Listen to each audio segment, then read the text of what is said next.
I do worry about 10 more months with these people because they can do a lot of damage. What they're doing to our country is very sad. We were the first candidate ever to get more than 52% of the vote. We now have our eyes on a very special place. You know what that place is? New Hampshire. And I know that New Hampshire will never let us down, just like in 2016. You remember that? We came in here and we won in a landslide, 2016. It's time for the Republican Party, however, to unify, come together, and move forward as one team. We have to beat crooked Joe Biden. We have to beat him. Our country is at stake, and we need to focus on all of our resources. We have to put them into energy and effort and defeating Biden and all of these radical left lunatics, what they're doing to our country. We can't let it happen. We cannot let it continue. We're going down, and we cannot let it continue. Last night, I was honored to receive the endorsement of a man who has become a true leader and earned the admiration of so many patriots. I've been a friend of his, even though we were competing against each other. But I was a friend of his, and we got along. And he was saying he's a great president. I kept saying, why is he running? He keeps calling me a great president. But he's a fantastic guy, a very smart guy. He's got some tremendous ideas, and he's young, and he's got some young ideas, too, and that's a good thing. So he has a big, beautiful, bright future ahead. Vivek Ramaswamy. Come on up, Vivek.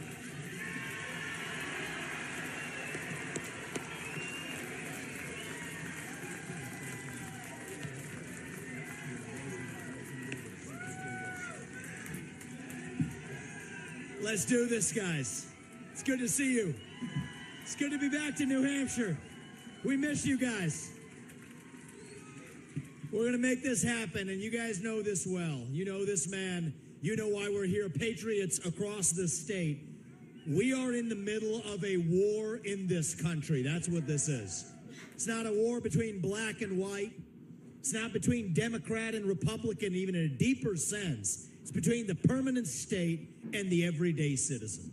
Between those of us who love the United States of America and a fringe minority who hates this country and what we stand for. And right now we need a commander-in-chief who will lead us to victory in this war. That's what we need in this country.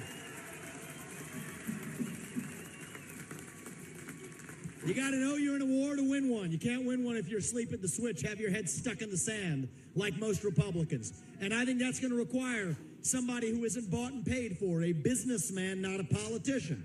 Anybody heard of that?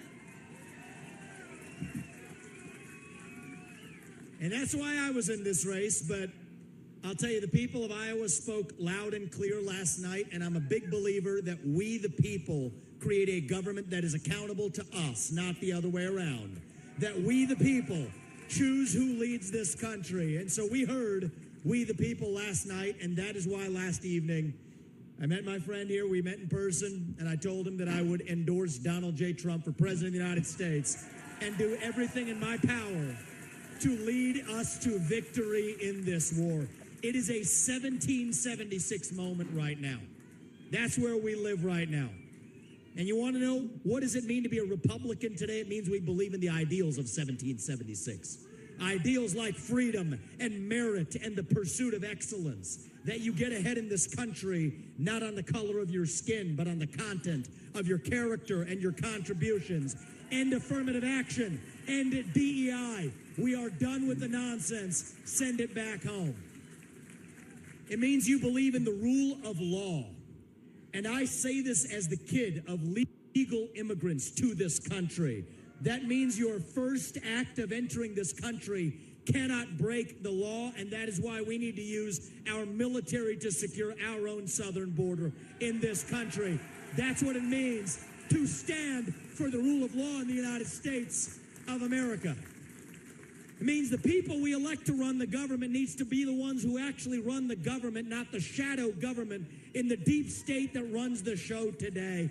This man is going to get in there this time around and actually shut down that deep state. Not messing around this time anymore. That's how we win this war in this country.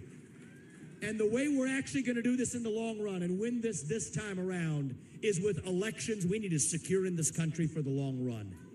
You want to know what needs to happen in this country? Single day voting on election day as a national holiday with paper ballots, government issued ID to match the voter file, and English as the sole language that appears on a ballot. And I'm confident this man will be the one to get us there. And this is how we get our country back. Not black or white, it's deeper than that. These are the ideals of the American Revolution. And you know what?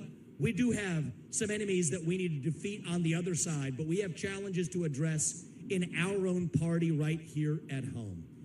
So you know what? If you want somebody who's going to foist onto you to use your social media account, you want to use a driver's license to do it, to have the right to use the internet, this man's not your man. There's another candidate in this race who'll do that for you. It's Nikki Haley.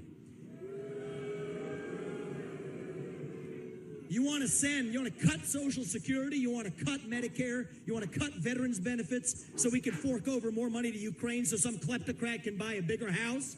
Vote for Nikki Haley, not this man right here. But if you want to actually put an agenda that puts Americans first, to say that the moral obligation of your leaders is to the citizens of this country, not another one, there is not a better choice left in this race than this man right here. And that is why I am asking you to do the right thing as New Hampshire and to vote for Donald J. Trump as your next president, because we're not working with a lot of time here. If our kids are in high school before we get this right, we don't have a country left. That's what it means. We've been celebrating our diversity and our differences for so long that we forgot all of the ways that we are the same as Americans, bound by that common set of ideals that set this country into motion. We believe those ideals still exist. This man is going to be your next president to revive them. E pluribus unum, from many, one. And you know how we're doing it? We're doing it by speaking the truth at every step of the way. There are two genders in this country. Period. That is the truth. Fossil fuels are a requirement for human prosperity. Drill, frack, burn coal, embrace nuclear energy. Reverse racism is racism. An open border is not a border. Parents determine the education of their children. The nuclear family is the greatest form of governance known to mankind. Capitalism lifts us up from poverty. There are 3 branches of government in the United States, not 4. And the U.S. Constitution is the strongest and greatest guarantor of freedom in human history. That is the truth. We fight for the truth. We stand up for the truth. That is what won us the American Revolution. That is what reunited us after the Civil War. That is what won us 2 world wars and the Cold War. That is what still gives hope to the free world. And if we can revive that dream over group identity and victimhood and grievance, then nobody in the world, not a nation, not a corporation, not a virus, not China, is going to defeat us. That is what American exceptionalism is all about. That is what we are going to revive to, yes, make America great again. Vote for this man right here in the New Hampshire primary. God bless you and your families, and may God bless our United States of America. Thank you, New Hampshire. It's good to see you guys. We're coming back and win this in a landslide. We will not stop until we get this job done. Thank you all. God bless you and your family.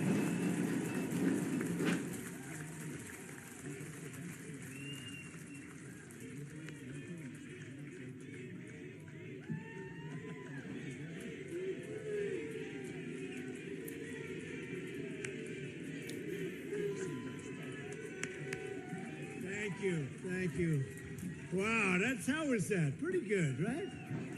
That was pretty good, and he's a fantastic guy, and he's really, he's got something that's very special, because he started off with a Zippo, and he ended up very strong. He did a great job. I was actually surprised.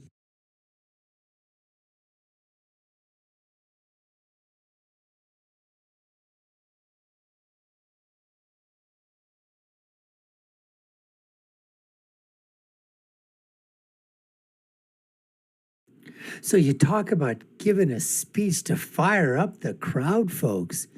That was amazing. In that 6 or 7 minutes, he basically succinctly, concisely put everything together as to what it means in this election. Who we have to fight, who we have to fight against, who we have to stand up against, what we have to fight for, where do we have to, pitch our, pitch our vision towards, what do we have to focus on? And Trump was back there just basically saying, go get him, Vivek, go get him. He is going to be an absolutely unbelievable, an amazing, phenomenal surrogate. And it won't be in terms of like an attack dog type of things, because Vivek doesn't play that kind of policies. I mean, he does attack, but he attacks from a perspective of basically going in terms of, what did you say? What was your policy? Tell me why I'm wrong. Okay, I'll give you the mic. You give me your ideas as to why you think you're correct, and then I'll decide whether or not I agree with them or not. The way he handled those eco-protesters, the way he handled that transgender person that came into his caucus area that time.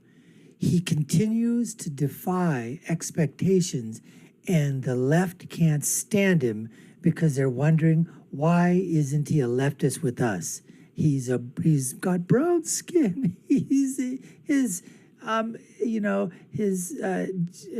ethnicity, his heritage goes back to India. He's got a different religion than most people in America. How come he isn't on the left side? Why isn't he a liberal? Why isn't he a progressive? Sank the jank of the young jerks. The young Turks. They can't stand him. They can't stand him because he speaks truth to their idiocy, to their power structure in terms of being progressive. And it's just going to be amazing to see him go into the Indian American community, those from the subcontinent of India, because when when Modi came here, the Prime Minister of India, and they were down in Houston, they had like 50, 60,000 Indian Americans. I don't like hyphenation, so I like to say American, and then if you want to hyphenate, but if you say American Indians, I don't want anyone to think that we're talking about the Cherokee or the Iroquois or any of the other Indian tribes. I'm talking about those from the Indian subcontinent. And they love Trump. And so he's going to get a huge, and here's another thing. Vivek Ramaswamy can go after Kamala Horizontal Harris. You know why? Because she hid her Indian roots. She's half Jamaican, she's half Indian. She's not African American, she is not black. You talk to Jamaicans and they don't like to be called black, they like to be called Jamaicans. Jamaicans do not like to be called African Americans, they don't like to be called black Americans, they like to be called Jamaicans. And Kamala Horizontal Harris, she hid, I didn't even know she was Indian at that time because she's basically been faking all the time, culture appropriating blackness for her own sake of mobility, upward mobility in every aspect that she's done. Yes, skin color black, but has no black. I don't know how much black she's got in her genetics, but she's certainly a Jamaican, certainly does have Indian blood in her from the Indian subcontinent. So Vivek can go after her, and he can go after her with his entire brain tied behind his back, literally. Because Horizontal Harris, word salad mush. At least you can excuse Biden for his word salad mush because he's senile dementiated. Yeah, I said dementiated. He's senile dementiated, my word. But what's her excuse for bringing up word salad and mush when you're speaking? Anyways, folks, this is going to be great. He's going to be a great surrogate for President Trump, a great surrogate for the conservative movement. This is going to be fantastic, folks. You've been watching the Dr. Nasir Shaikh Show. I've been your host. My name is Dr. Nasir. If you haven't done so already, we'd love for you to subscribe to the channel, like, share, and follow us. You all know what to do. Share your comments below. Check out our video links above and below. My final thought is always, when you're right, you're right, and when you're left, you're wrong. Until next time, folks, take care and stay safe.